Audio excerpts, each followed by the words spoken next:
bienvenue pour un nouveau patron. Comme d'habitude, si ce n'est pas déjà fait, pensez à vous abonner, à liker, commenter, voire même partager la vidéo afin de faire grandir la chaîne. Merci à vous si vous l'avez déjà fait ou si vous allez le faire. Cette fois-ci, nous nous attaquons à une réalisation de type difficile, celle du serre-taille. J'ai choisi pour ce faire le patron Shape Shifter de la gamme Cosplay de chez Macos. Le patron propose deux types de serre-taille, ou corset en dessous de la taille, enfin ça dépend comment ils le traduisent. J'ai choisi de faire le modèle B. Puisqu'il s'agit d'un corset, il est toujours recommandé de prendre une taille en dessous de la vôtre. Mais en fonction du serrage que vous voulez avoir, ou de votre préférence, ça peut dépendre, donc au pire, testez d'abord avec votre taille. Pour ma part, nous allons travailler à partir de la taille américaine 12, si je ne dis pas de conneries. Le patron, attention, est livré seulement avec un livret en anglais, mais normalement, un PDF avec les explications en français est disponible chez les vendeurs, donc pas d'inquiétude. Après, ça dépend peut-être de vos vendeurs. Moi, où je l'ai pris sur le site Rascol, il y avait la traduction en français. Bon, il n'y a pas les dessins, mais on arrive à naviguer entre les deux, et puis je me débrouille quand même en anglais, donc ça allait. Donc, pas d'inquiétude, mais quand même, faites attention. Pour ce patron, nous allons avoir besoin de plusieurs tissus. Pour le tissu principal, prenez un tissu assez résistant parce qu'il va y avoir de la tension sur votre tissu. On nous conseille du tissu pailleté ou du taffetas ou deux genres de tissus très coûteux, du brocart, de la soie, voire de la soie brodée. Pour ma part, afin de faire ce que je voulais, parce que je ne trouvais rien d'autre, j'ai pris deux types de tissus. Un coton classique résistant, que j'ai pris blanc pour faire un fond, ainsi qu'un tissu rési brodé rose pour faire le devant. Pour la doublure, on nous conseille du twill ou tout simplement du coutil, aussi appelé toile à corset, qui est un tissu très résistant et conçu spécifiquement pour ce genre d'usage. Vous pouvez aussi utiliser ce genre de toile en tissu principal parce qu'il en existe tout plein de sortes, dont des brodés très beaux. Il vous faudra aussi de l'entoilage qu'il conseille de prendre à coudre, mais pour ma part, ayant déjà de l'entoilage thermocollant, j'ai pris celui-ci, c'est plus pratique. On va se l'avouer. Bien entendu, prenez une densité d'entoilage en fonction de la rigidité que vous voulez donner à votre tissu. Pour le modèle B, il vous faudra aussi un tissu contrastant afin de réaliser les biais. Pour la quantité, c'est très simple. Quelle que soit votre taille et le laisse que vous choisissez, pour le serre-taille B, tout est en 80 cm sauf l'entoilage. Mais si vous avez un laise à peu près similaire, ce ne sera pas très différent. Maintenant, passons à la mercerie. Il vous faudra 6 mètres de lacets avec 2 ferrets pour les bouts, un busque de 26 cm.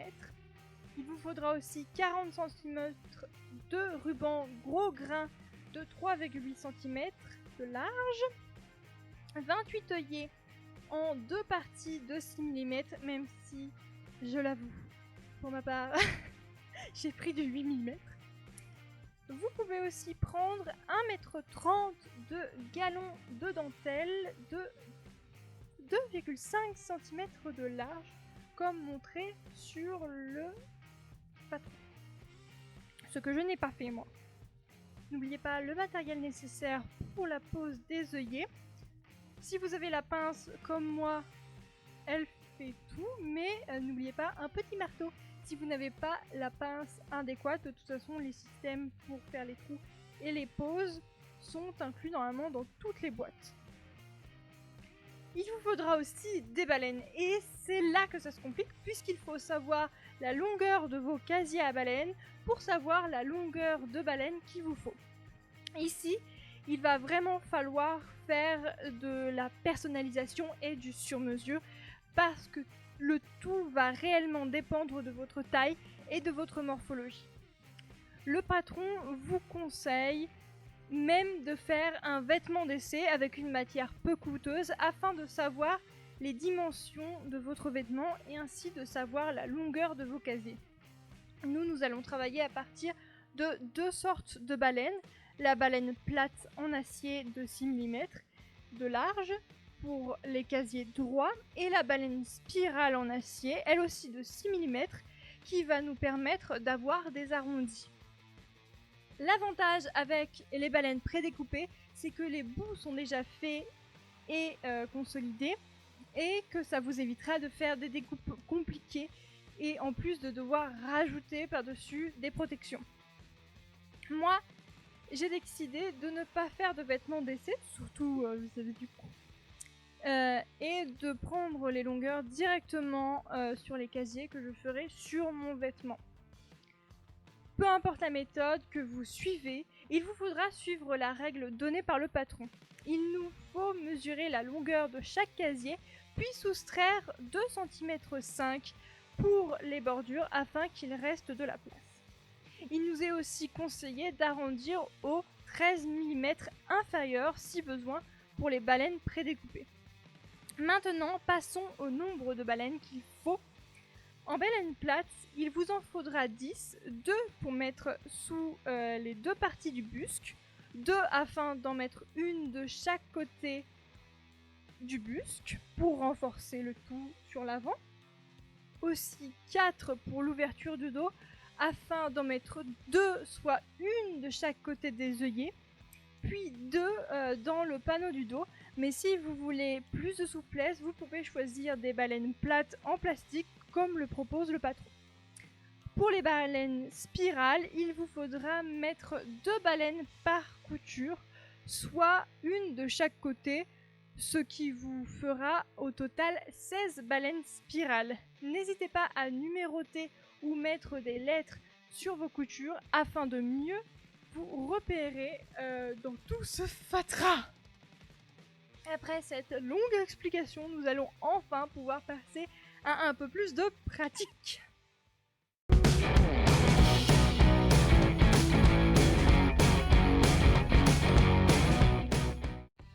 Il vous faudra 10 pièces de patron de la numéro 7 à la numéro 16, c'est-à-dire la 7 devant B, la 8 côté devant B, la 9 côté B, la 10 dos B, la 11 dos côté B, la 12 côté devant inférieur B, la 13 côté dos inférieur B, la 14 prolongement B, la 15 biais continu B et la 16 panneau de dos. Les codes de couture sont comprises dans le patron comme toujours chez Macose et sont de 1,5 cm comme toujours. Et n'hésitez pas à mettre sur vos pièces de patron le nombre de fois qu'il vous la faut et pour quel usage afin de ne pas vous perdre. Comme tout le temps, pensez à bien reporter toutes les indications de couture sur vos tissus comme les points, les carrés ou encore plus important les encoches qui sont vraiment d'une importance extrême pour ce genre de réalisation. Ici viennent s'ajouter d'autres indications qui sont les lignes de piqûre, qui sont les repères des casiers à baleine qui ne suivent pas les coutures normales. En tissu principal, vous aurez besoin des pièces 7 à 13 deux fois et la pièce 16. La même chose pour la doublure et l'entoilage. La pièce 15 sera en contraste et la 14 en ruban gros grain.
tissu résille, j'ai utilisé une méthode peu conventionnelle puisque j'ai pris mes pièces en tissu principal et que je les ai mis sous mon tissu résille afin de découper la résille exactement à la même forme que chaque pièce et aussi pour pouvoir faire coïncider correctement les motifs.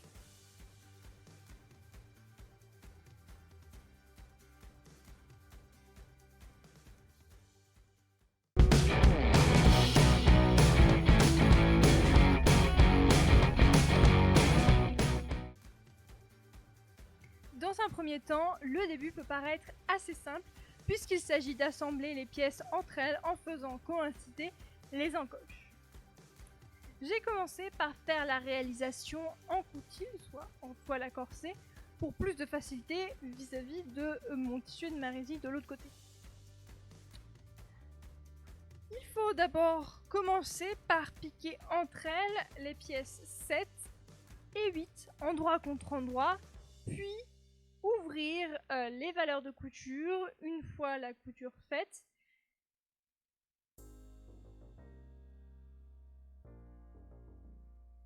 Ensuite, on va piquer les pièces 8 et 9 entre elles, toujours en faisant coïncider les encoches. Avant d'ouvrir au fer, c'est très important d'ouvrir au fer.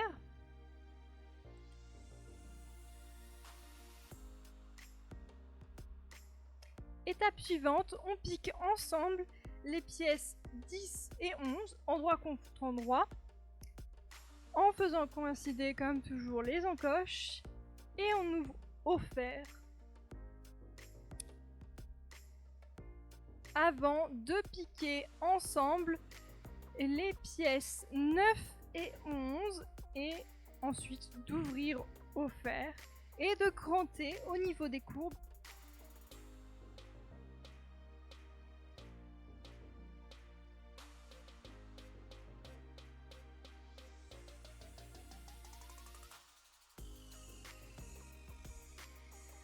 On recommence de l'autre côté. Vous pouvez aussi, tant que vous y êtes, le faire dans le tissu principal auquel vous avez soit fait adhérer, soit bâti votre entoilage en fonction du type d'entoilage que vous avez choisi.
Cela fait, il vous faudra faire une piqûre de soutien au niveau du bord inférieur arrondi à 3 mm de la ligne de couture, c'est-à-dire à 12 mm du bord non fini.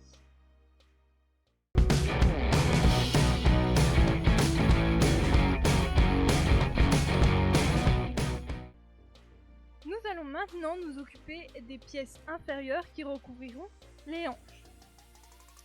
Piquez ensemble les pièces 12 et 13, toujours endroit contre endroit, en faisant coïncider le petit cercle sur le dessus et le carré au milieu. Puis, crantez et ouvrez la valeur de couture au fer, ce qui est très important pour la suite.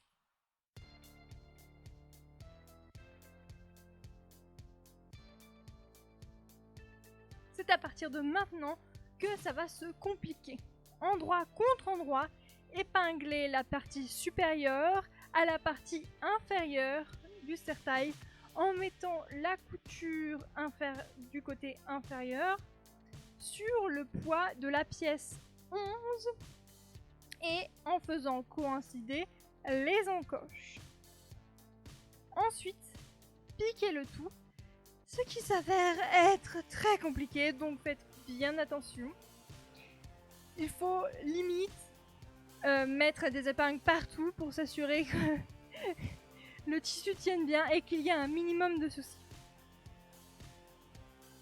Pour vous donner un état d'effet, pour ma partie inférieure, j'ai dû faire une piqûre de soutien pour maintenir la résille afin que tout ne se barre pas dans tous les sens. Et encore, c'était assez compliqué.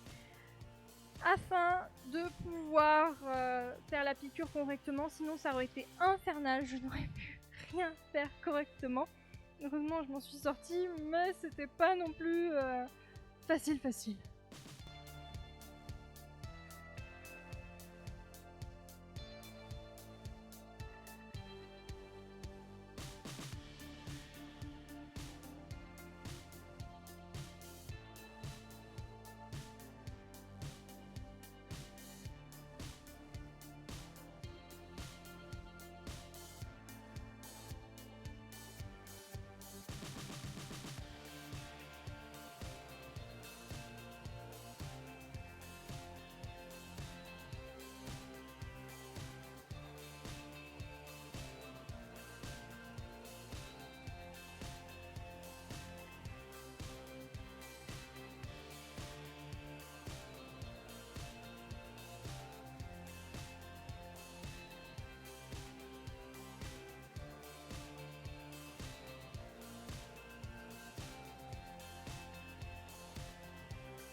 Nous allons nous arrêter là pour cette vidéo. Je vous donne rendez-vous pour une seconde partie afin de terminer ce patron. Merci d'avoir regardé. Pensez à vous abonner, mais aussi à liker, commenter la vidéo.